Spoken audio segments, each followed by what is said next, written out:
Today Crossing the Bar is the poem which we are going to discuss and study about that. This Crossing the Bar poem was written by Alfred Tennyson, who was a poet from British. He wrote this poem in the age of 80. What is the crossing of the bar means, I will tell you. But before that, I am going to tell about Alfred Tennyson. He was a very great poet. He wrote about he gave the message from this poem to the society that how the reality of the imminent death and finds a kind peace in thought of dying. एक मृत्यु के लिए जो विचार उनके मन में आए, इसको अगर हम हिंदी में बोलना चाहें तो जो रियलिटी है, एक लाइफ है, लाइफ के बाद डेथ होती है, तो उस डेथ की जो रियलिटी है उसमें उनको क्या पीस मिलने वाला है, क्या शांति का अनुभव होने वाला है, बजाय कि वो डेथ से डरे या उससे भागे।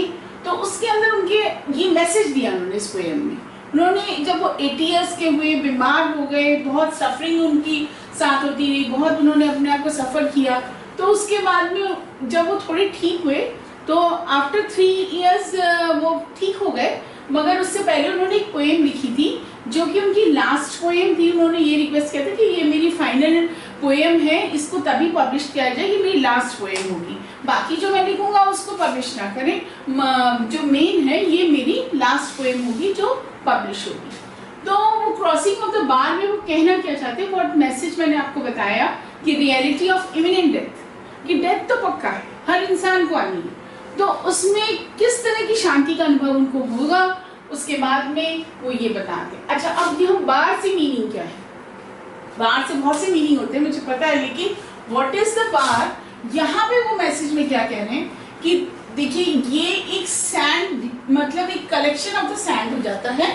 ये इस तरह से है कि ये एक बीच में एक ज्योग्राफिकल स्ट्रक्चर है जो सी और रिवर के बीच में खुद ब खुद बन जाता है।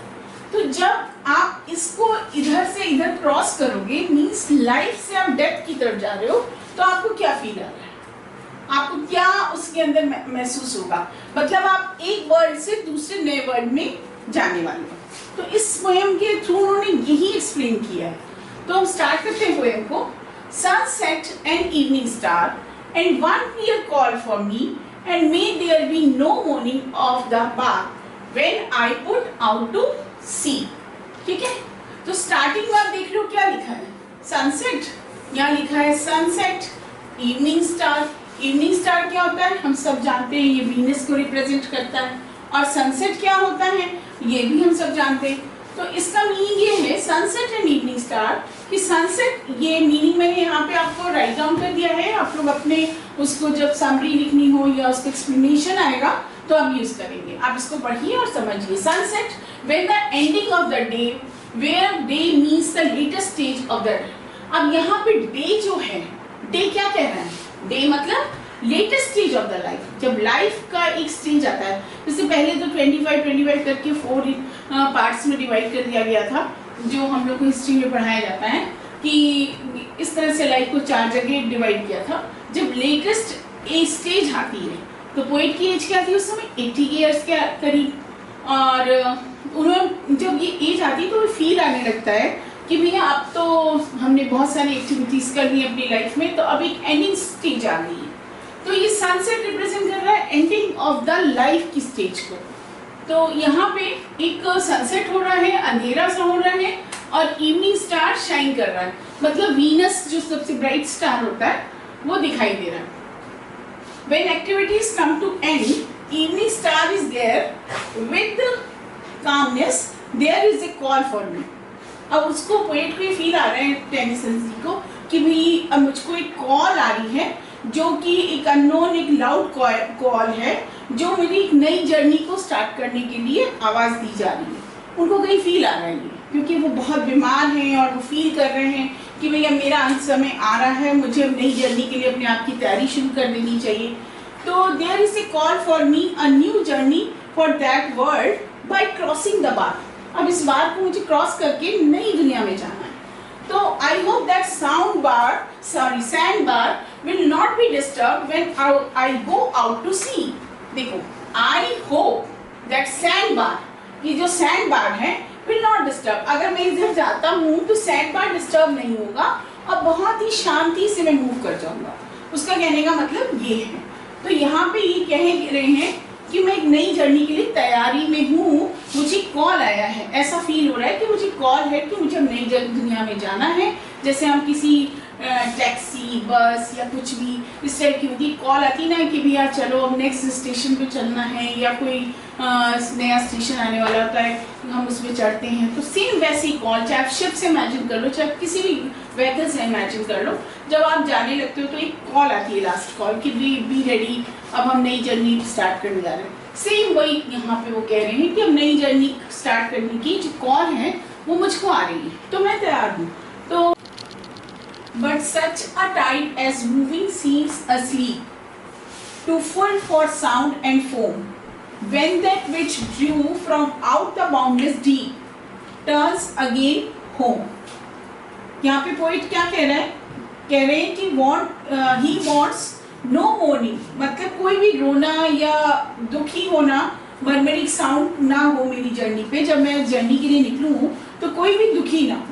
He wants that there should be a movement of tide, movement तो हो टाइड का, मगर इस तरह से हो कि कोई शोर ना हो, बहुत ही शांति से मेरी जर्नी स्टार्ट हो।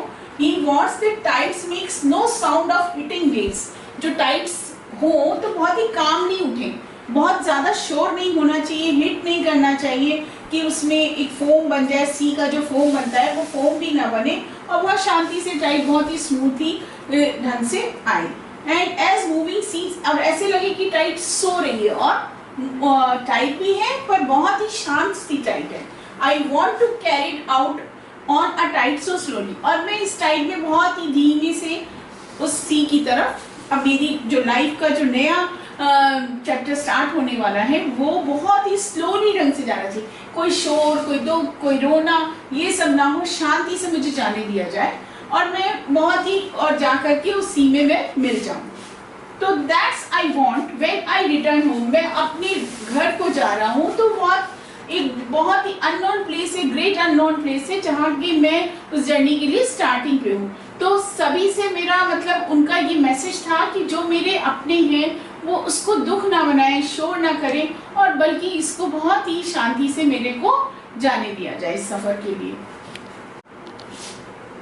Twilight and evening bell, and after that the dark, and may there be no sadness or favor when I embark. Twilight and evening bell. He is referring himself that body is perishable and soul is immortal.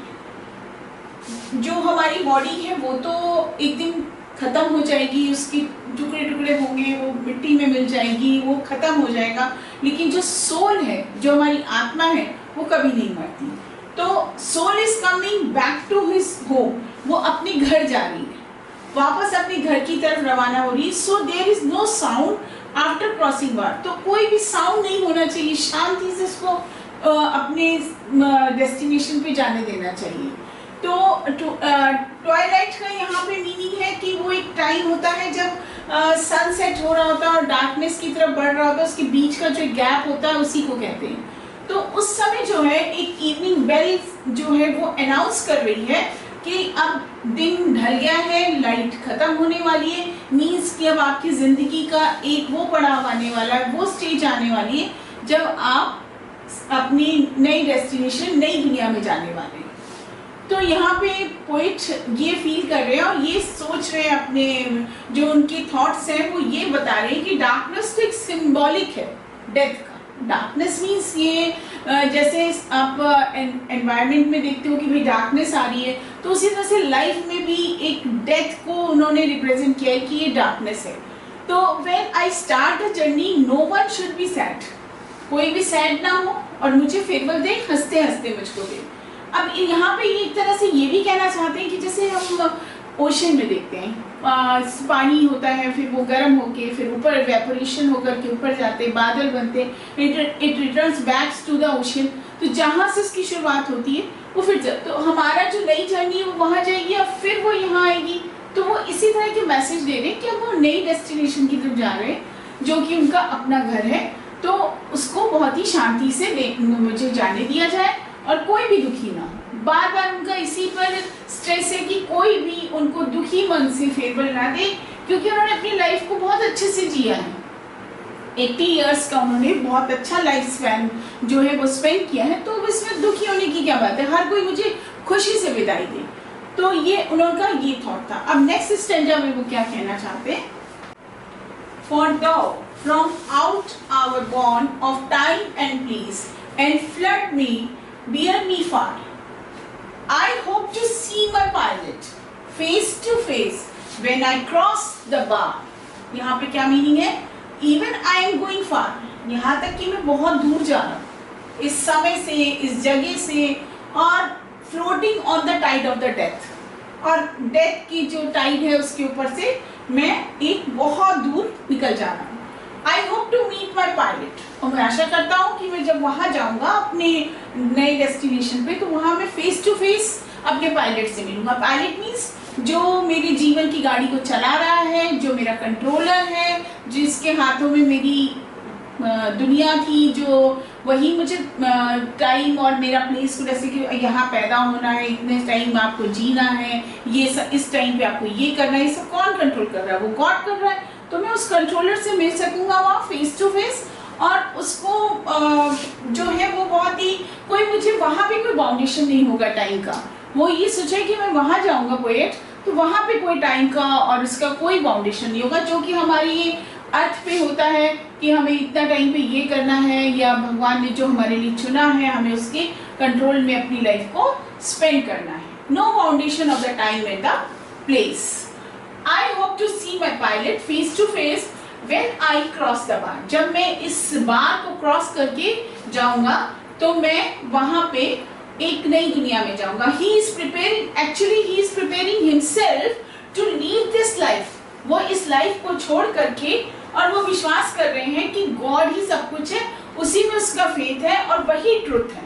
तो that was the poem that give the message of the poem is reality of imminent death and find a kind of peace in thought of dying.